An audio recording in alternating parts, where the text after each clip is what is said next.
आपका स्वागत है BL क्रेजी लवर में। अगर आपको ये स्टोरी पसंद है तो प्लीज लाइक एंड सब्सक्राइब जरूर करें। यहाँ हमें एक लड़का दिखाया जाता है जो अपने बारे में बताते हुए खाने बनाने की तैयारी कर रहा होता है।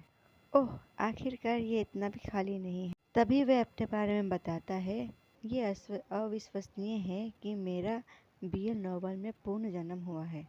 प्याज, स्केलियन, किमची, पोर्क, अंडे, अच्छा है मेरे पास सब है जो मुझे जरूरत है खाना बनाने के लिए। उपन्यास का नाम शायद फ्लोर स्लेप था।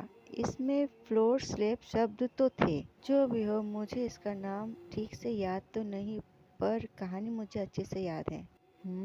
अच्छी खुशबू है। जिस किरदार का मैं किरदार बना हूँ उसका नाम सियोजू है। यह एक बेरोजगार लड़का है जिसे अपनी दादी से पहाड़ी इलाके में एक घर विरासत में मिला है और वह कमरों को किराए पर देकर रहता है।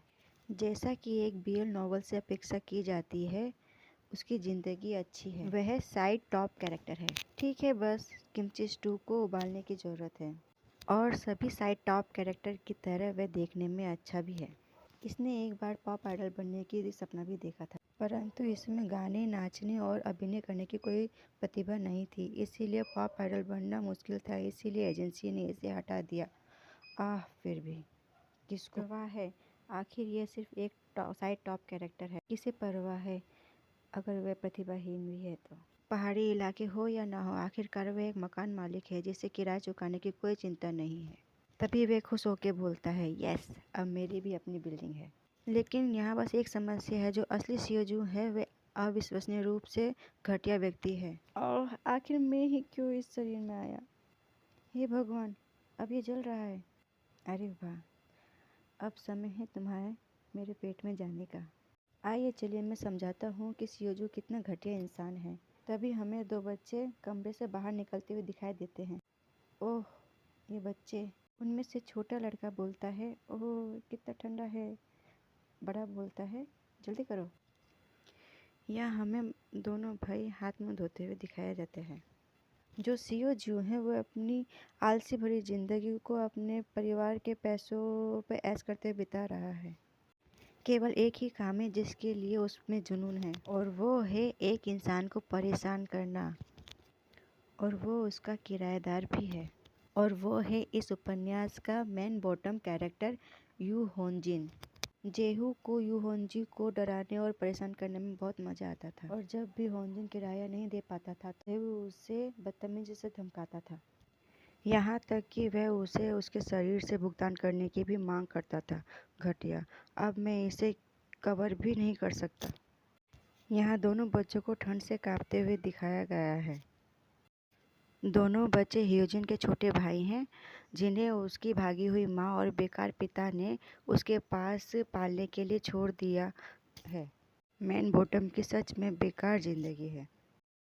पूछता हूँ, आखिर इन बच्चों ने कुछ खाया है भी या नहीं? ह्योजिन दरवाज़ा खटखटाते हुए, नॉक नॉक। अंदर से आवाज़ आती है, कौन है? मैं मकान मालिक हूँ, क्या तुमने कुछ खाया है? बच्चा कहता है, हाँ। फिर ह्योजिन सोचता है, यहाँ ढंग से तो किचन भी नहीं है, ना उसका सामान है। शायद इनके पास थोड़ी ब्रेड होगी। ह्योजिन आह भरते हुए, बाहर आओ। बच्चा कहता है, क्यों? ह्योजिन, जल्दी करो, तुम्हें पता है ना मैं तुम्हारा मकान मालिक हूँ। बच्चे ने थोड़ा दरवाज़ा खोल के जेवू को देखा। फिर जेवू उसे कहता है, चलो मैं तुम्हें खिलाता हूँ। ये सुन के बच्चा दरवाज़ा बंद करने लगता है। जेवू कहता है, मैं सीरियस हूँ, मैंने गलती से काफ़ी ज़्यादा खाना बना दिया है। तो तभी बच्चा दरवाज़ा बंद करते हुए कहता है, नहीं थैंक यू। जेवू आह भरते हुए, ओह अब चलो प्लान B करते हैं। कुछ ही देर में हमें टेबल में काफ़ी तरह का खाना सजा हुआ दिखता है, जो कि जेवू ने उन बच्चों के लिए उनके दरवाजे के बाहर रख दिया था। तभी वे कहते हुए जाता है, खा लो बच्चों। तभी हमें दरवाज़ा खुलने की आवाज़ आती है और सारा खाना गायब दिखाई देता है, जो कि बच्चे ले गए होते हैं। जेवू मन में सोचता है, कितने प्यारे बच्चे हैं, मेरे लिए इन्हें समझने का ठीक समय है। स्वादिष्ट हैं हमेशा की तरह। भले ही मेरे पास दूसरा शरीर है, पर मेरे हाथ में अभी भी वही मैजिक टच है। ये एग रोल भी बहुत अच्छे बने हैं। नम नम नम। ओह, कुछ ज़्यादा ही खा लिया। इस दुनिया से तालमेल बिठाने का मेरा एक कारण है। जितना जल्दी हो सके मैं इस उपन्यास से पीछा छुड़ाना चाहता हूँ। ऐसा है क्योंकि और ये कहते कहते हुए सो जाता है। अच्छी नींद आई। कमरे से निकल के वो बर्तनों की तरफ देखता है और सोचता है सर्दी अभी नहीं है लेकिन पानी अभी भी ठंडा है। और फिर वे कहता है आखिरकार मैं इतना सक्षम हूँ कि मैं उन्हें अच्छा खाना खिला सकूँ। रात का खाना बनाने के लिए मुझे ग्रोसरी की शॉपिंग करने जाना पड़ेगा। ग्रोसरी का बिल काटते हुए, मैं चाहता हूँ कि आप मेरे सामान को मेरे पते पर डिलीवर कर दें। तभी वे दुकानदार की बात सुनकर शॉक हो जाता है।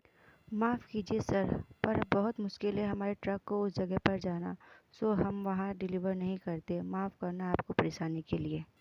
और यहाँ इसकी सिट्टी पिट्टी गुम हो जाती है। भारी, कितना भारी है। और बड़बड़ाते हुए, ये बहुत बुरा है कि यहाँ डिलीवर नहीं हो करते। मैंने आज बहुत सारे मीट लिए हैं क्योंकि ये सेल में थे। ओह, आखिर मैंने ऐसा क्यों किया? अरे ये तो बहुत दूर है। तो उसकी नज़र कहीं जाती है। ह्योजिन को देखकर शॉक हो जाता है। ओह, मैंने सोचा भी नहीं था कि मैं उससे रास्ते में उससे मिल जाऊंगा। और वो घबराते हुए, मैं क्या करूं? क्या मैं छुप जाऊं या मुड़ जाऊं? तभी वे ग्लम्प करते हुए पूछता है, नहीं, अब जो भी हो मुझे मेरे रिश्ते ह्योजिन से सुधारने होंगे। अब जो भी हो मुझे ये करना ही होगा। और फेक हंसी हंसते हुए कहते हैं, अरे देखो ये कौन है? और ह्योजिन मुंह बनाते हुए कहता है, ओह। जेबू कहता है, कैसे हो? और मन में सोचता है इसकी सुंदरता किसी को भी मार सकती है। शायद इसी वजह से हो सकता है कि ये मैन बॉटम है इस नॉवल पर। अभी यह थोड़ा थका हुआ लग रहा है। ह्योजिन बेमन से कहता है, ओह हेलो। और जेबू सोचता है ये थका होने के बाद भी कितना सुंदर है। तभी ह्योजिन गुड बाय कहते हुए आगे निकल जाता है। जेबू कहता है, ओह रुको, तुम अपने काम पे जा रहे हो? ह्योजिन चिढ़ते हुए कहता है, हाँ, और इस बार मैं तुम्हें सही समय पर रेंट दे दूंगा। वे जेबू कहता है, अरे नहीं, वो बात नहीं है। हकीकत में मैं कुछ ज़्यादा मीट खरीद लाया हूँ। उठाते हुए थैला दिखाता है। क्या तुम मेरे साथ खाना चाहोगे? जिन गंभीरता से कहता है, मैं काम पे जा रहा हूँ। तब जेबू कहता है, सही है, तब कैसा रहेगा कि काम के आने से बाद? ह्योजिन चिढ़ते हुए आगे बढ़ता है, से उसके करीब आता है, जिससे जेबू डर जाता है। तब ह्योजिन कहता है, क्या मैंने आखिरी बार तुम्हें ये सब करने से मना नहीं किया था? जेबू याद करता है और हंसते हुए कहता है, ओह हाँ, तुमने कहा था। माफ़ करना, मेरी गलती है, कहते हुए हंसता है। जेबू को समझ नहीं पाता और मुड़कर चला जाता है। रेड बॉटम सोचता है, अरे यार, ये जेबू ने मेरे आने से पहले ही सब बिगाड़ दिया है। चलो मैं फिर से जारी रखता हूँ जो मैं सोते हुए से पहले कह रहा था।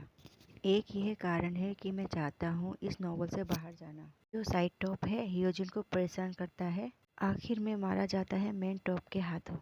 ह्यू हंसते हुए, इतने सारे कैरेक्टर में से आखिर मुझे ये साइड टॉप क्यों मिला? मेरे पास और कोई आइडिया भी नहीं है कि क्या होगा यदि मैं इस दुनिया में मर जाता हूँ। अपने हाथों को ग्रिप करते हुए, और तब मैंने ये अपने दिमाग में बैठा लिया, से मैं ह्योजिन के गुड साइड में रहूँगा और अवॉइड करूँगा पागल टॉप से भागना।